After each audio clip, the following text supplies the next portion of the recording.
അഴീക്കോട് സാമൂഹിക ആരോഗ്യ കേന്ദ്രത്തിന്റെ ആഭിമുഖ്യത്തിൽ വേനൽ അനുബന്ധ ആരോഗ്യ പ്രശ്നങ്ങൾ, പാമ്പുകടി, പ്രഥമ ശുശ്രൂഷ എന്നിവയെക്കുറിച്ച് ജീവനക്കാർക്കും ഹരിത കർമ്മസേന പ്രവർത്തകർക്കും ബോധവൽക്കരണവും പരിശീലനവും നൽകി.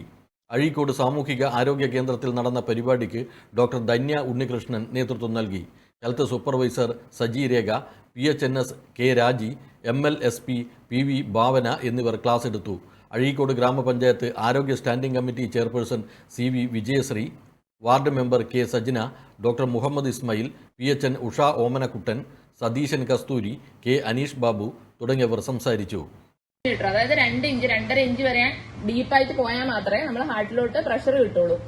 പിന്നെ ഒരു വട്ടം എത്ര തവണ കൊടുക്കണം? 30 തവണ കൊടുത്തിട്ട് പിന്നെ 2 തവണ നമ്മൾ ശ്വാസോച്ഛ്വാസം കൂടെ കൊടുക്കണം.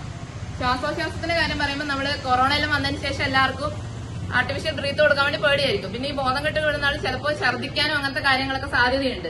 അപ്പൊ നമ്മളിത് കൊടുക്കണം എന്നാണ്. അപ്പൊ എന്ത് ചെയ്യാൻ പറ്റും? നമുക്ക് വേറെ സാധനങ്ങളൊന്നും ഇപ്പൊ ഹോസ്പിറ്റലിലുള്ള പോലെ വേറെ എക്യുപ്മെന്റ്സ് ഒന്നും കിട്ടൂല. ഒരു ടവൽ എടുത്തിട്ട് മേലെ വെച്ചിട്ട് വേണം കൊടുക്കാൻ വേണ്ടിട്ട്. അതെങ്ങനെയാ ശ്വാസം കൊടുക്കുന്നതെന്ന് കാണിച്ചു തരാം. അപ്പൊ നമ്മൾ ആദ്യം CPR കൊടുക്കുന്നത് എങ്ങനെയാ പറഞ്ഞുതരാം.